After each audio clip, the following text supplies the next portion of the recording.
So we're here for the next edition of Ascot Asks with Harry Fry down in Somerset. First question for you, Harry, is when you're not working, how do you like to spend your time? Well, it used to be on the rowing machine, but Kira's banned me from that. So, and then before that, it was on the road bike as well. But having picked me out of a hedge one day, that was banned as well. So you can see there's a bit of a theme there. To be honest, we like to go take the girls skiing when we get a bit of downtime. What is the best race you've won in your career so far? We've been very lucky to win a number of Grade 1s, including the long walk at Ascot with You Know What I Mean, Harry, and he gave us some fabulous days. And I think probably the highlight was his 2 successes at the Punchestown Festival in the Stayers Champion hurdle, and then 2 years later, when it looked like his sort of best days were behind him, that was pretty special at the age of 11 to win another Grade 1. So they're the 2 highlights, I think. What's it like going over to Ireland and having a winner over in Ireland? It's not something many British trainers obviously experience. Is that something that you're really proud of? Oh, absolutely, yeah. Obviously, Kira, my wife's Irish, and so there's definitely a connection there. And we enjoy going over there with the right horses, and yeah, it's great when you can be competitive, and obviously winning is even more special. Toughest opponent that you've faced in terms of trainers? Well, obviously I was lucky to spend a number of years at Ditchit with Paul Nicholls. I think he sets the bar in terms of competitiveness, that's for sure. What's your favourite TV show of all time or at the moment? We just finished watching the Manifest series. Yeah, that was an interesting take on things, but so yeah, I suppose that's the most recent if we get a few minutes in the evening to watch something. If you could eat any one food for the rest of your life, what would it be? Food's probably a good subject to stick to with me, but yeah, it'd have to be something sweet. Puddings, any variety, although I do have a particular liking for lardy cakes, so yeah, there's a good bakery locally, so to us that makes a pretty special lardy cake. Has there ever been a moment where you thought about quitting? Racing, there's lots of ups and downs, that's for sure, but I mean it's a way of life, and very lucky to do something I'm passionate about and enjoy. So yeah, there's been some hard days for sure, but no, the ups, when they come, they do outweigh the lows. So has there ever been a race sort of that you've always wanted to win from a young age? Well, obviously the Grand National, yeah, I think that's probably one of my earliest memories, is watching the Grand National every year, trying to find the winner, and dreaming of riding in it one day. That was my first aspirations, being a jockey, but clearly nature had other intentions, took over. So yeah, to try and win that one day would be brilliant. Has there ever been a bit of advice that you've been given or can give to potentially people who are thinking about getting into horse racing? Patience. Yeah, it's all about patience, this game. It's learning, it's experience and patience, whether it's everyone wants to get up the ladder, everyone wants to be on the next rung, but whether it's in your own personal career or with the horses or whatever it is, but yeah, that's what I'd say. It just requires patience, this game, that's for sure. If you could have any horse from history other than one that you've trained, who would you choose to train? Desert Orchid was, I can't actually remember him racing. I can remember watching him going to races and was just excited to see him parade at maybe a local track like Wincanton. But I'm told, yeah, every time he was running, I was up and down on the sofa. And so you just look at his record and just think, wow. So yeah. What has been the proudest moment of your career to date? Whether that's been starting out as your own as a trainer or getting in as assistant trainer at Paul Nicholls, is there anything that particularly stands out? Yeah, I think obviously branching out on my own, and of course I say on my own, but I can't do it without my wife Kira and the whole team around us. So we were very lucky to train Rock on Ruby and be heavily involved in his preparation for his champion hurdle success in 2012, and it was on the back of that took out my own licence that autumn. So that was probably the proudest moment, is actually being a fully fledged licensed trainer and being lucky enough to start out with the reigning champion hurdler at the time. Who is your best friend in racing?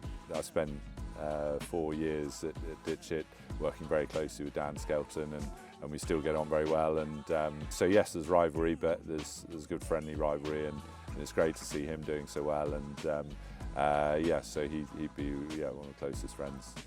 If you could relive any race that you have been involved in, which one would it be? You know what I mean. Going back to You Know What I Mean, Harry, his first success at Punchestown, he'd gone into the Cheltenham Festival, red hot favourite for the Stayers Hurdle, and we got turned over. It was the first time he'd been beaten for us, actually.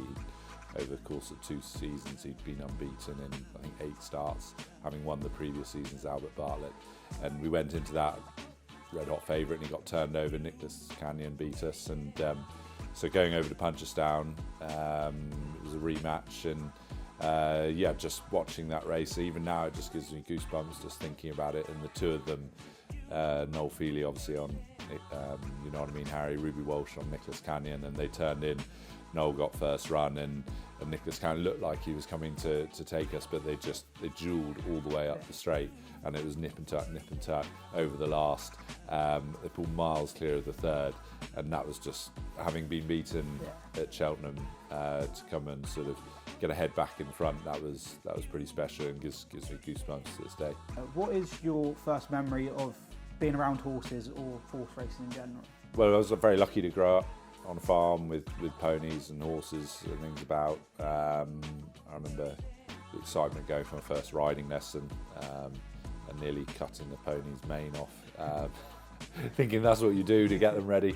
So yeah, I can remember doing that, and yeah, just very lucky to grow up on riding ponies and being around horses from an early age. If you could pick one of your favourite things about coming to Ascot as a trainer, what would you pick?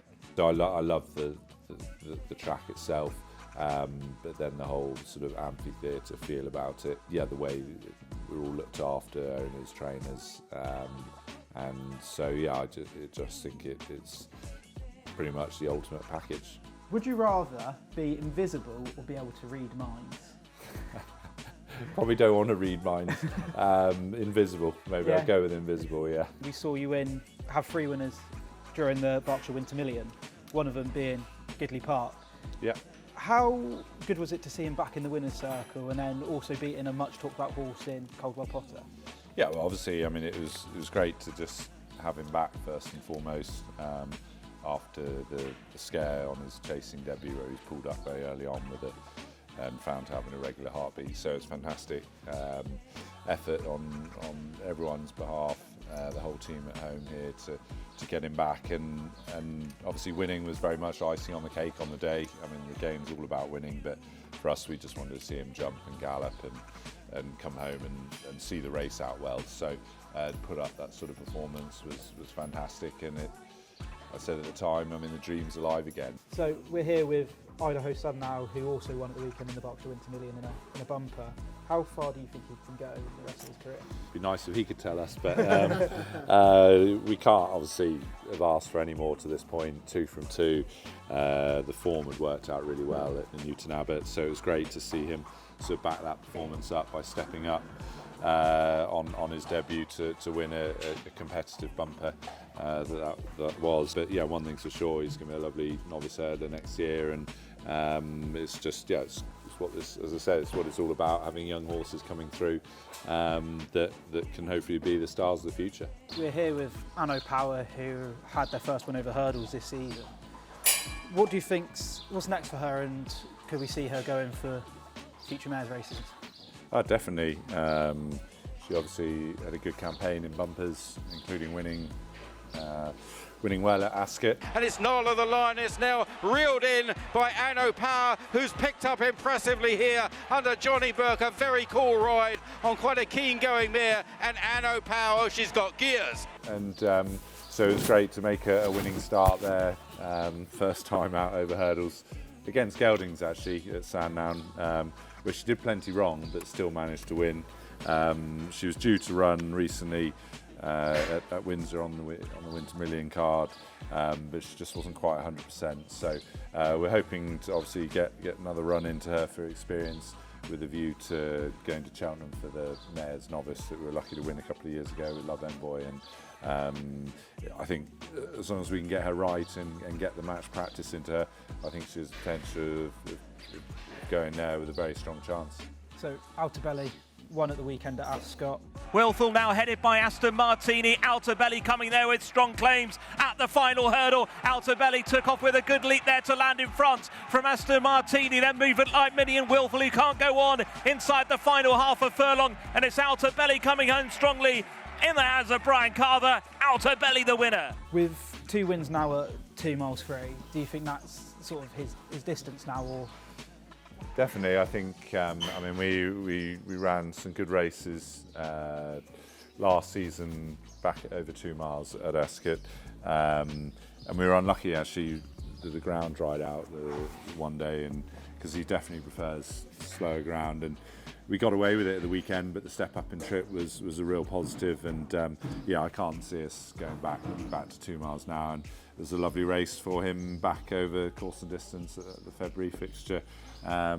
Where it'd be nice to see him back up that performance, which on Saturday we were thrilled with. It was the best he jumped and travelled, and it's not a bad place to be a bit of a specialist at, that's for sure. So looking forward to hopefully campaigning him over the remainder of this season, over sort of 2.5, and probably go up further in trip again in time. How would you like to be remembered when you retire? As successful. It's probably the stock answer, isn't it? Be able to reflect on some great days on the racecourse, having worked with some wonderful horses, which we're lucky to have a few at the moment that very promising. So that's what it all comes down to. Is Hello. And he's got plenty to say for himself as well. So thank you, Harry. no problem. Yeah.